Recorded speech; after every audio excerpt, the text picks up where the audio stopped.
All right, we're back for episode 87 of Digital Divination. And for some reason, we have Ron Lundeen again. You want to make your disclaimer at the beginning here? I can, yes. I'm an employee of Wizards of the Coast, and the opinions I express are my own. I think the reason that I'm on is because we texted about the last time. Yeah. And I don't know if you intentionally sent to the same, just responded to the same text that happened to have me on it to be like, how about we record on Sunday night? I'm like, well, I don't know if I'll be there. I mean, I just sort of inserted myself. Yeah. No, that was intentional. I am like, I'm hopeful we can get you on once in a while. And if it happens to be consecutively or whatever, it's like it just was 2 in a row now. I know. Ron, I just assumed you'd never left the call. You've been here on this call the whole week. You log in, and here I still am. Yeah, I logged in, and you were there. My computer. So I just assumed you've been there the whole time. I have a difficulty with object permanence. Oh! My dog has the same thing. It's great, you know. That's right. Well, it's great to have both of you back again. And how's things been going? You know, it's past the 4th of July now, and we're middle of summer. How's things going for you guys? Oh, I have. Can I insert? Let me go with a quick story. I went back and visited family in Utah over the 4th of July. It was great. We went to an amusement park. Lagoon is the big amusement park out there. I grew up going to Lagoon. I love it. It's one of my favorite amusement parks. I had the scariest ride experience ever at Lagoon. And it wasn't one of their awesome throw rides like Cannibal or Wicked, which are great. No, it was on the little thing that spins you around while music's going.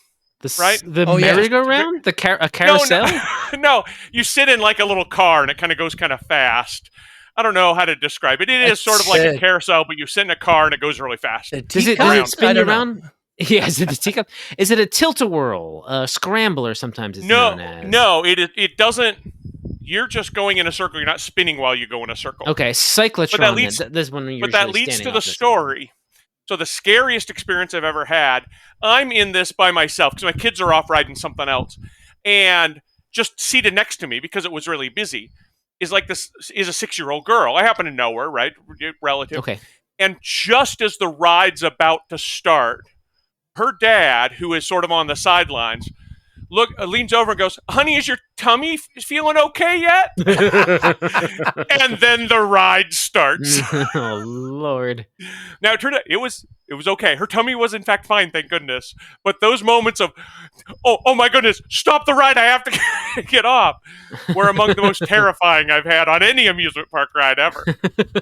Wow! Yeah. Oh wow. Okay, but you guys, how about you, John? How is your recovery going? It's getting better. I'm still having some discomfort, but like for the last 3 days over the weekend, I've actually been able to shift from sleeping just on my back to on my side, which extends my sleeping time period because I never sleep on my back. I usually sleep on my side, and I've only been getting 5 hours sleep a night sleeping on my back because then I wake up and I can't sleep anymore. It's uncomfortable. And so now I've been able to sleep a little bit on my side and getting 7 to 8 hours in a row on the weekend. And good. So, I feel I think I'm about 2 weeks from being everything's about back to normal. Sweet. Great. And Jason, you? Yeah, I'm doing fine. I got a lot of games that have been happening, which is pretty cool. I am actually it'll be our second session of Abomination Vaults this coming Tuesday. Oh, nice. We've been playing through Foundry, yeah. So that's fun, and other stuff, tons of other stuff. Our 4th of July was fine. It was pretty quiet, except for until 11 o'clock at night, is when someone on the street outside our apartment complex started lighting fireworks. The dog did not appreciate that, and I got really mad about it. But I didn't do anything, so we just waited it out, and eventually it stopped. Yeah, my neighbors, they have teenage kids now. The house right next door to mine, to the left of the house, we're blowing off all kinds of stuff right in front of our house, right there, super loud. But and Ron, you might know this already. Chances going deaf. He didn't hear any of it. So Oh, he that's was nice. like what a great, the a most perfect dog 4th of July. Yeah, the most mellow and calm the whole time. That it was not a big deal. Yeah, So that's good. That's good. Our dog like heard the first couple kind of close explosions, got upset about it, and then I guess just like shut down emotionally or something. Because then he just fell Oh. asleep. We'd given him some gabapentin, which is a sort of a calming drug, right. earlier in the evening. But he was so zonked out that Paul and I were worried about him, and kind of both of us were up every like hour in the night just checking on him to make sure he was okay. Yeah. So it was a rough night for the both of us, but whatever. It was a long weekend, so that was nice. I took Monday off, so I had a nice 4-day weekend. Nice. Very nice. Sweet. Well, Ron, you were talking about your trip to this amusement park, and I think that would be a great segue into discussing what Jason has been wanting to share with us from something that he wrote in Ports of Call, a hardcover that recently came out for Starfinder. What is that, Jason? Well, that's a little thing called Golarion World. Paizo just put a blog up about it, sort of highlighting it, saying, "Hey, Planet and showing some art from it." And it made me think about it again. And I talked about how I'd written this planet-sized amusement park for the Starfinder universe based on Golarion, essentially based on Pathfinder, in a lot of ways. So when the book came back out, when I got my hardcover of the book, I read it again, and it's one of the probably dumbest things I've ever had a pleasure of writing. It's so silly, and it's one of those things I can't believe that I got to write it, kind of thing. Like, I got away with this. Like, I pulled this over some, like I pulled the wool over someone's eyes, essentially, to get this, because it's been kind of like, it's been in the back of my head. I love making fake pop culture for stuff in a lot of ways, and doing sort of the dumb things. And I always had this thought about like, what would be hilarious if they're like the iconics from Pathfinder were amusement park mascots. And so you could get like a big-headed, like a cartoony, big-headed Valeros sort of walking around a park. I'm like, oh yeah, Golarion World. It would be like a Renaissance fair that's the history is just basically wrong, but also mixed with a lot of like Disney World and that kind of stuff. I also had an amusement park growing up, near a small one, growing up near me, where I grew up, called Clementon Park, and it had eventually had like a one water slide attached to it. It was like rickety as heck. It was an old wooden roller coaster. When you ride that, you could feel it falling apart. A real kind of like janky, dark, haunted house situation where you'd walk through it, and it was just like rubber devil masks and whatnot. And I know I love the place because it's so kind of like run down. It's kind of weirdly in the middle of it's not like off in its own. It's a lot of cement. It's just sort of like not lush at all. It's just like a carnival almost, but an amusement park. So I think about that stuff a lot. And I used to love going to Disney World and Universal Studios and that kind of stuff.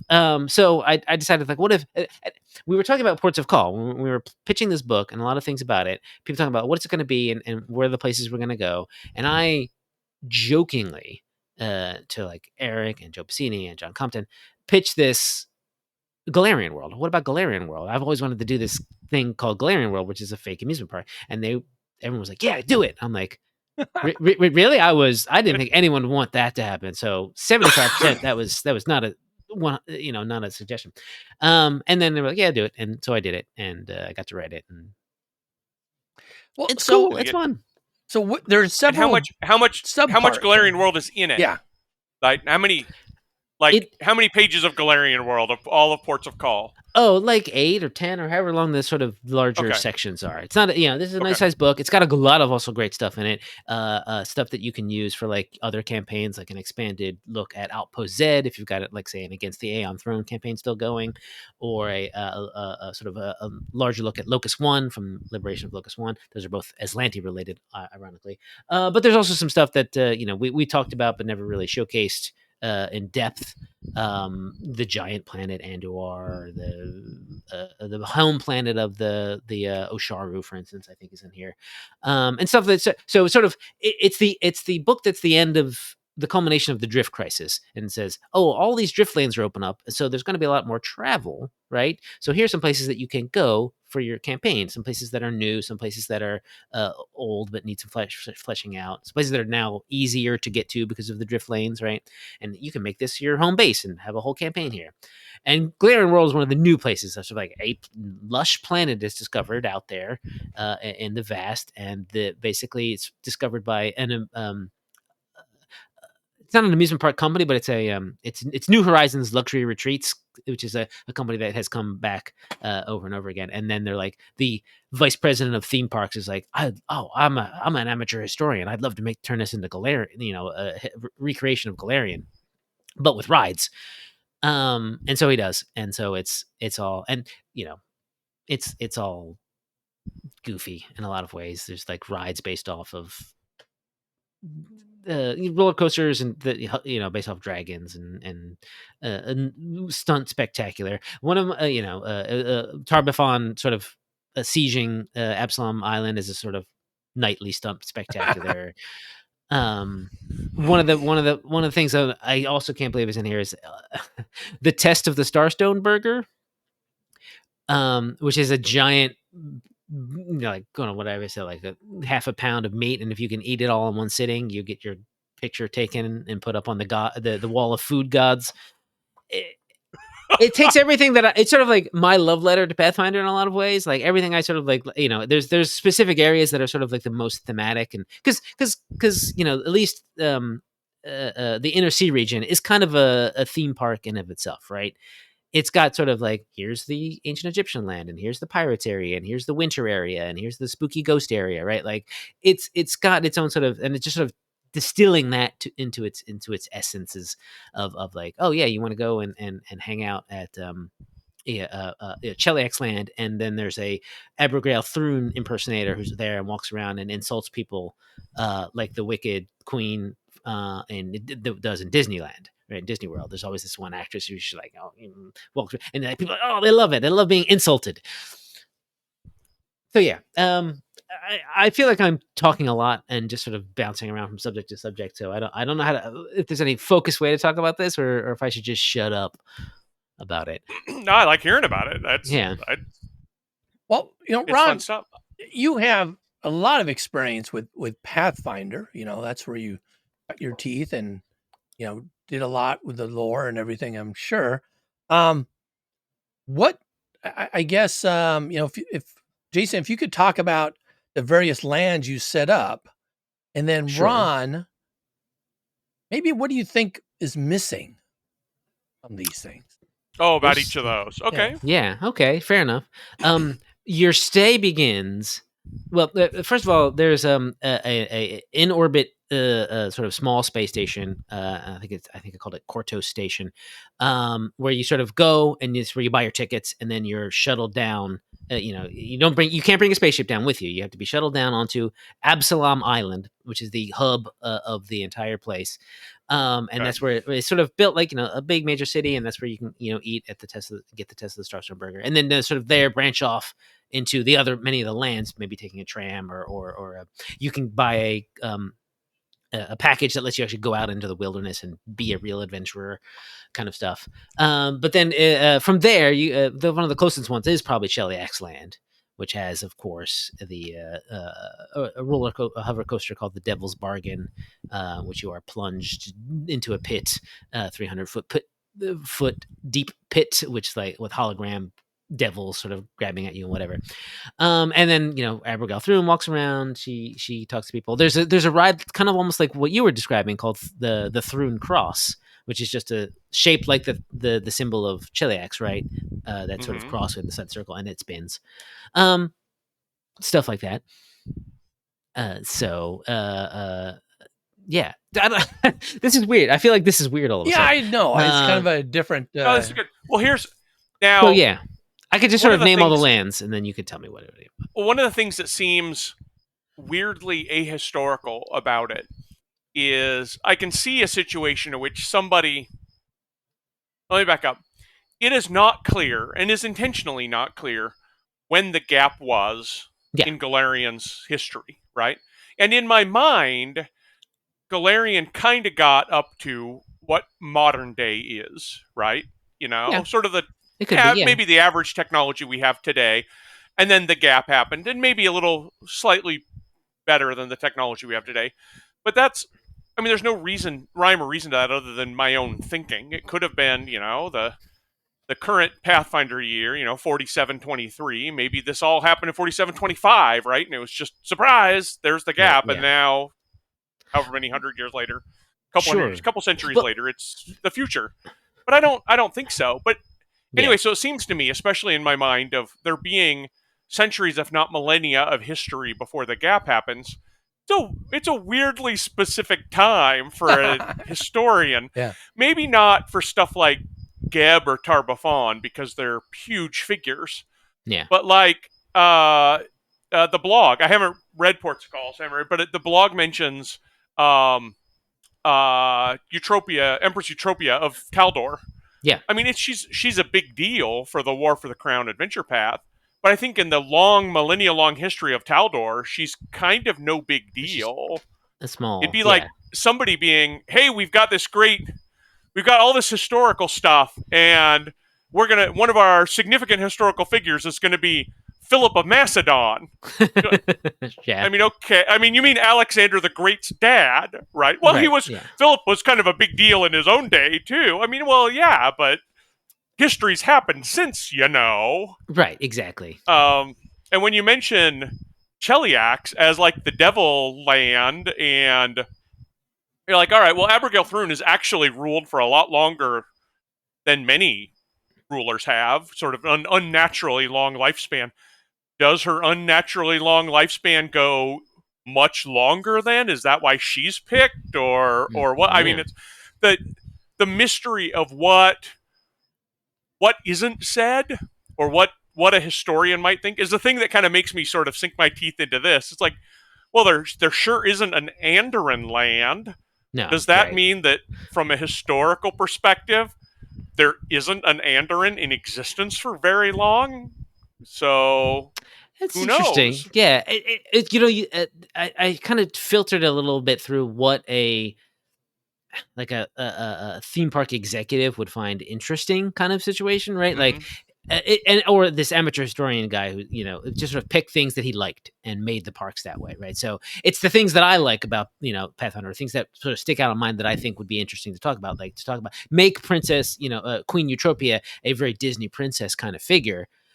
I think it's hilarious, and whether or not it's sort of because it's so specific. But it's stuff that people remember because it's almost like these theme park lands are kind of based off of the APs because those are the sort of large situations that I know about, right? Yeah. Well, in along those lines, actually, what it was making me thinking is maybe sometime during post-SCAP, somebody had invented a game that talked about certain things, certain properties, Maybe. And that became very popular. And so this person decided, hey, this is what we want to put into our theme park so that maybe we could have spin-off movies and other merchandise later on. Just like they would do, think of Disney World and all those things that they kind of incorporate into there, that could totally work. If the historian was like, well, we just shouldn't do anything with Queen Eutropia on the long history of Taldor, which I could go about at a great deal of length. She wasn't very significant. But some executive is like, but there was a book about her, and it was a hit with the kids. So you're putting her in regardless. She's the most remarkable. She has a dog. People love that. And I'm like, oh, well, yeah, okay, I guess we'll have to do it. There's stuff in the article that says, like, well, historians think this is all over the place and it's not accurate at all. So yeah, there's some push and pull there. That's a good point, John. There was one thing that unfortunately I had to trim down, I think for space, in a threefold conspiracy volume that Crystal wrote. She put some treasure, and one of the treasures was a veiled reference to the War for the Crown adventure path, like this sort of historical novelization of historical fiction thing that happened, and it was not called War for the Crown, it was what I call Battle for the Coronet, or it had a slightly different name, but it was definitely like a tiny little Paizo based Easter egg, which I thought was funny, and I wanted to add it, but like those are the things that kind of need to get cut first when it comes to copy fit, right? Unfortunately, it didn't add, didn't really add to the story, so it's just but yeah, like, hopefully there's a lot of like fun little Easter eggs that I kind of threaded in there. Like, that you if you know things about the Shackles, whatever, you might recognize the fact that, oh yeah, it's funny that the barbecue restaurant is called The Smoker, because that's the name of a volcano in the Shackles, right? Yeah. So I do think that like this is people are saying, well, people, not very many people, a couple people in the comments are like, this should be an adventure set in this, and I was like, well, I could always think about that, but because the theme park run amok is entirely a trope that shows up all over the place, and now you've given us a theme park. We demand things run amok in the theme park. Definitely, yeah. There's and the fact is that it's all powered by these mysterious cubes that they found underground on this planet. They sort of throw in it could go wrong at any second situation, right? Like, because these cubes go there. There's a dinosaur petting zoo too. That could just go Jurassic Park, right? Yes. It's all good. Are there native peoples to the planet? No, it's everybody. So it was completely empty, and just sort of they terraformed it and shaped it. The map is vaguely, like the inner sea region, probably a little more compressed. And then just sort of, it's just employees, and like a very good theme park, every employee is assigned like an area, and then they have to be in character when they're running the shops or being a named character. That's sort of the big high. And then they go off and live in small villages that aren't open to the public. Now, I don't know if you all are familiar with the Jubilee. I think it's just called Jubilee. It's a Disney town, basically, right? It's a Disney-owned town where Disney employees and only Disney employees and their families live. So I had two ways to name these. There's two towns that are outside the purview of guests that the people who work on this planet, because you can't leave and come. It can't be a day job, right? Because it takes 4 weeks to get there. So they live on the planet in Sandpoint, which is one of the towns, and Whistledown, which is a much more obscure reference. But those towns are basically, and then there's people who run businesses in those towns specifically, who also live on the planet but don't work necessarily for the park. Right. So then those are towns that people can just, you can go to the movies, you can have a restaurant or whatever, a chain restaurant there. But then they go underground to get into the tunnels to get to the places where they worked and stuff like that. So that area can have adventures too, right? This is delightful. The thing that I immediately realized when you said one of these employee-only towns is Sandpoint is one of the classic little bits of lore about Sandpoint is as you come into the town, there's a small bit of mirror hanging up on the welcome post saying, see others will, look how you see yourself, others will see you that way, or something like that. That's exactly the kind of mirror you want hanging on one of these theme parks so people can adjust their costumes at the last second. That's a good point. I didn't add that, but that's great. That's a great little detail. Well, neat. The other thing that I had in here that I'm sad is kind of going to have to go away, unfortunately, is with some of the there's like options, character options at the end of each of these sections. There might be some feats, there might be some gear, whatever. I threw in a bunch of potions, which are based on enhancement serums that are based off of each of the lands, essentially, with different flavors. Oh, and they all have dumbass slogans like citrus and shining armor. It's just, I don't know. I went real stupid. Anyway, but the other thing they have is an animal companion you can get, which is a pot-bellied bullet. Oh yeah. You talked about that before. Oh yes, yeah, this is where this comes from. Yes. Oh yeah. If you want to get a tiny little bullet, which of course can also be like that. Could be an adventure in itself. You buy a pot-bellied bullet from Golarion World, bring it home, and of course it goes up to be a normal sized bullet. Unfortunately, that's going to have to go into the mists of time via the OGL stuff, but eventually. But is it in eventually? Like, is it in the book right now? It's in the book right now. It's in the book right now because Ports of Call was done way before all of this, and sent to the printer way before all of that. But it can't get picked up for the future. Later Whatever for happens in the something. Starfinder, anything done in within the next couple of years is going to Well, have to just. So you could just errata it and change that name to something. What would you call what's a generic name for a bulette? I mean, everyone calls them land sharks. There you go. Pot-bellied Or land dirt shark. sharks. I think that would be yes, good. It's cool. It's good, and people will get it. But it's also probably also still too close. Well, and a lot of the changes that Paizo's been making have been not how do we pick a generic name for these things, Right, but it's yeah. how do we reimagine a different thing in this space. Yeah. Yeah. What fills the niche of the owl bear, for instance, or that kind of stuff. Yeah. Also, sort of like talking about sort of like adventures in amusement parks. This year's Starfinder Free RPG Day is called Operation Seaside Park, which is actually a little more based. I outlined it, but Jenny Drzewski wrote it. It's a little more based off of Clementon Park because it's a smaller.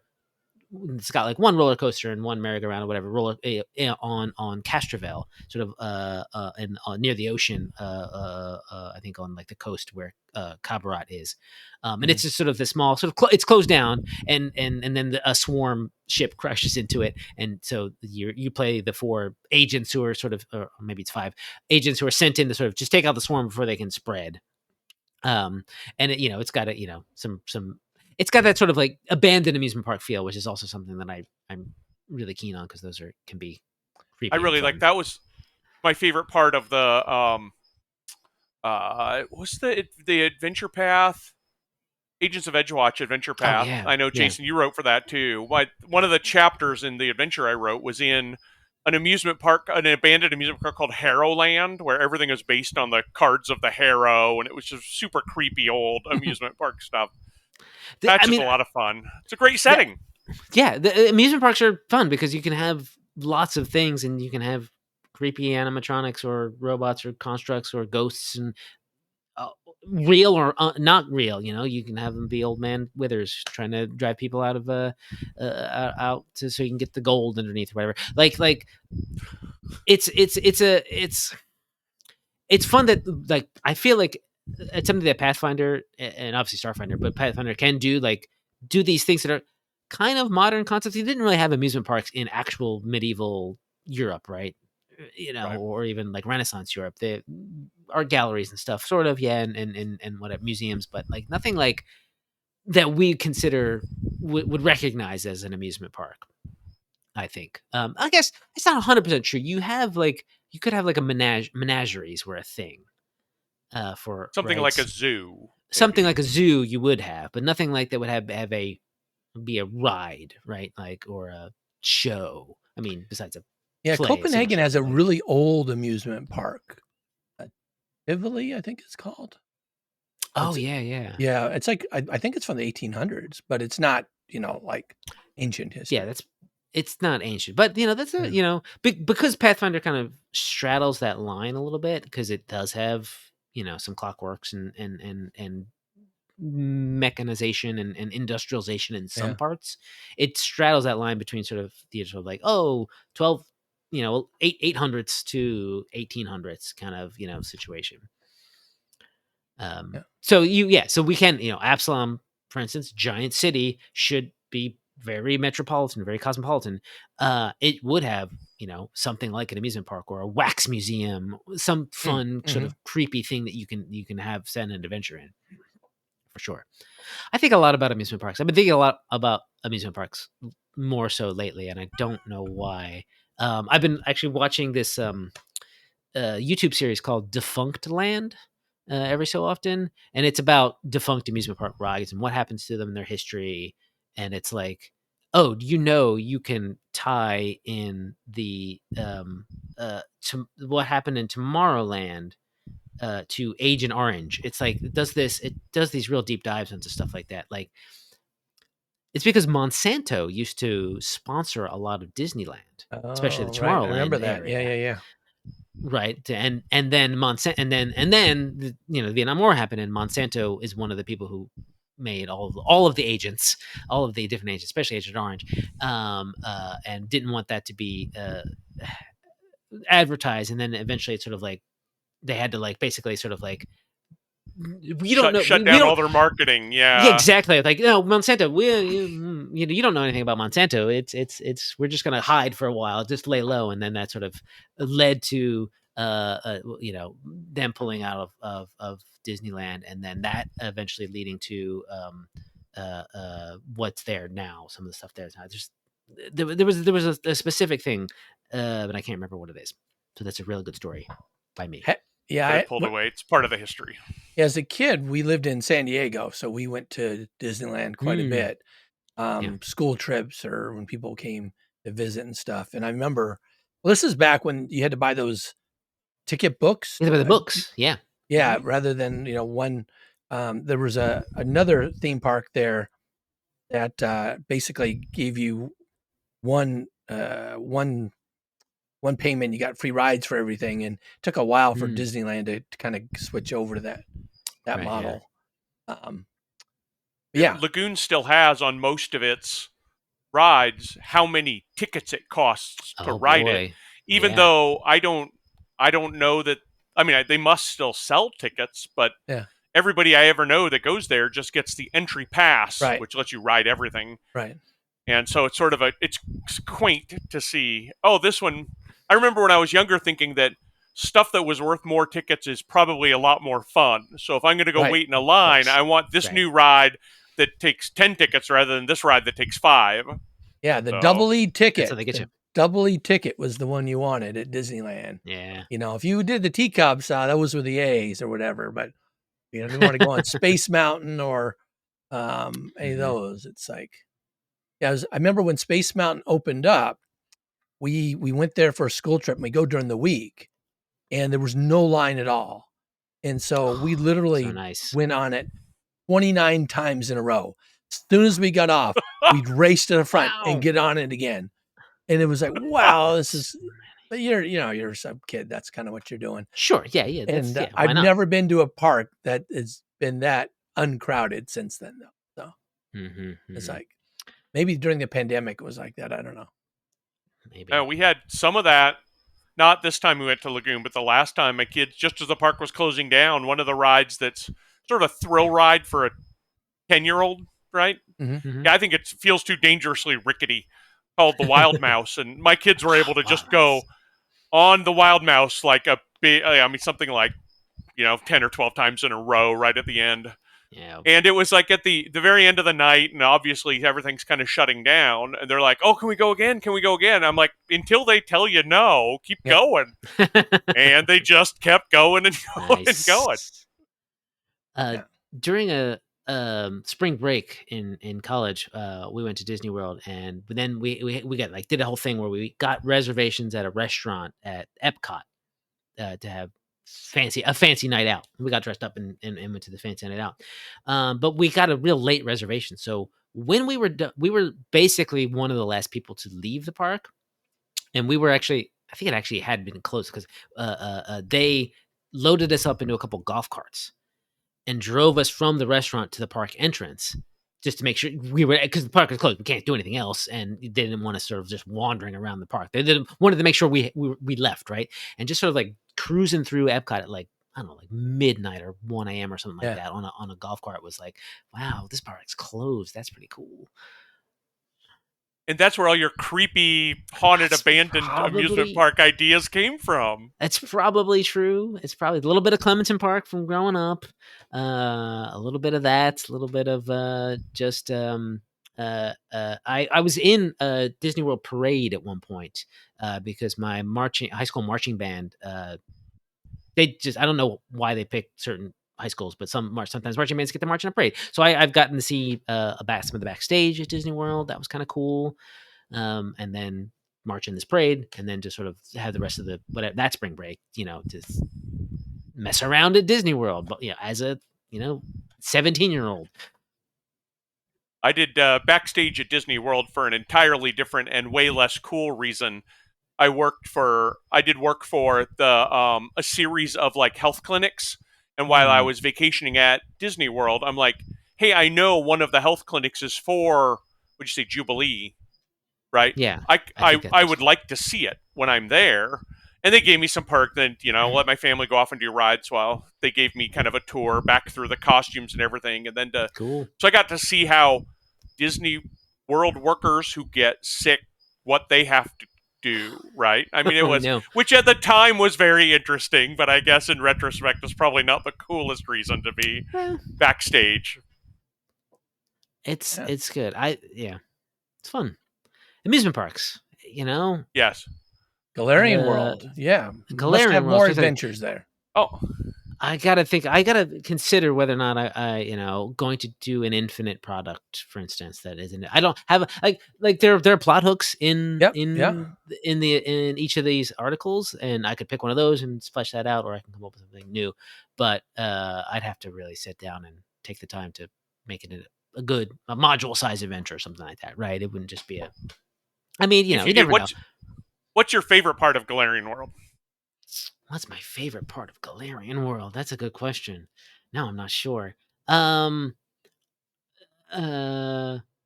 me think. I just like the Abigail Thrun insulting people part. I think that's pretty hilarious. Probably there's a Gebland which kind of has sort of a parade of undeath that is has a very Mardi Gras kind of feel to it, because that's the kind of like the adult part of the park in a lot of ways. Okay. And then I think it would be fun to do something like Baba Yaga's hut is a restaurant in Irison Land, and just maybe like have it go, you're in the restaurant eating, and then it goes haywire, right? And it's just moving around, and maybe even leaves Irison Land, and you're just like, wow, Mr. Toad's Wild Ride situation. That's fun. That would be fun. That didn't really say my favorite part, though, did I? I think one of the things that I'm most proud of is the name of the hidden corridors. They're called the utilidors in like Disneyland and Disney World, utility corridors. I call them the Always, which is basically hallways without an H on it. I'm very proud of that little pun.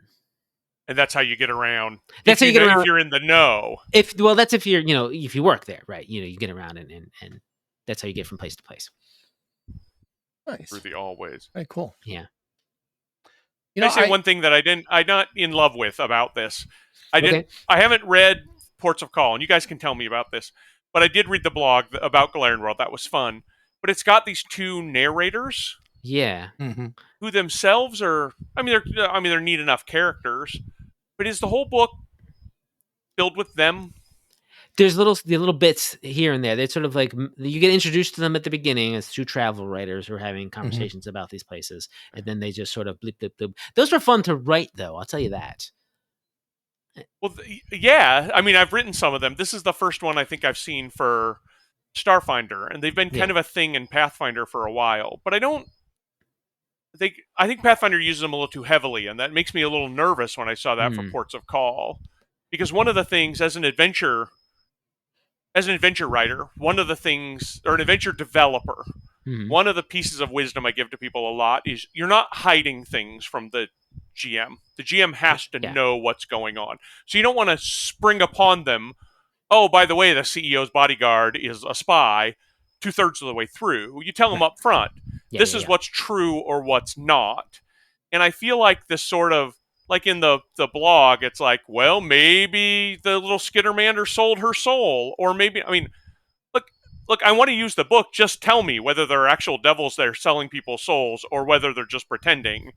If you wrap it up in a narrative, that's interesting to read. And I'm well aware that a lot of these books need to be both interesting to read and useful at the gaming table.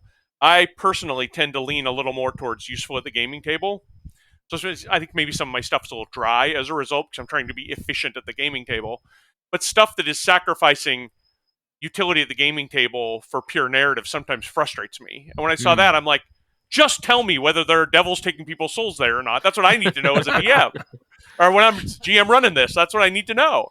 Right. So that's the sort of thing that I like to put more in like the plot hook section. It's like there's this that, and there's maybe it's a little vague sometimes. Sometimes I'll write like, well, some people just to like.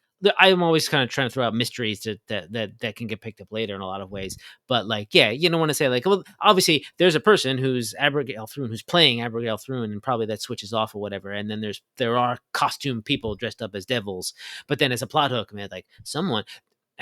There's another one of the plot hooks is called Hell Comes to Cheliax's Land, which is of course a reference to Hell Comes to Frogtown. And it says, oh well, people are not sure whether or not the devils actually show up, and like it's, so that's the sort of hint of thing. And okay. and the guides are sort of like just there to kind of like add flavor to it, right? They're like the Skittermander's like, why won't they let us look at these power cubes? What are they hiding? I don't know a thing about physics or even have a rudimentary elementary school education, but I should be able to offer my advice. Just sort of fun. And then this Sheeran is like, no, well, obviously they're keeping it trade secrets because you should not be touching things. You're a Skittermander. I do like that. I do like the idea of putting the truth into a plot hook, so the GM can be like, okay, now I know and can act. I can either pick up that plot hook or not, but the fact that you're framing it as a potential story means it's something that I've got some utility out of. Oh, the dinos could get out. Like it's pretty clear when you say like there's a raptor petting zoo that's already fraught with. That's a plot hook in and of itself, right? But then you say here in this plot hook, well, of course the dinosaurs get out and the PCs have to do something about it. Yeah. Very good. Well, I wasn't sure we could spend an entire episode talking about Golarion World, but I think we've managed to do that. We had with a lot of our own amusement park stories and sagas involved as well. Yes. Exactly. Yes. I think that's what it's all about.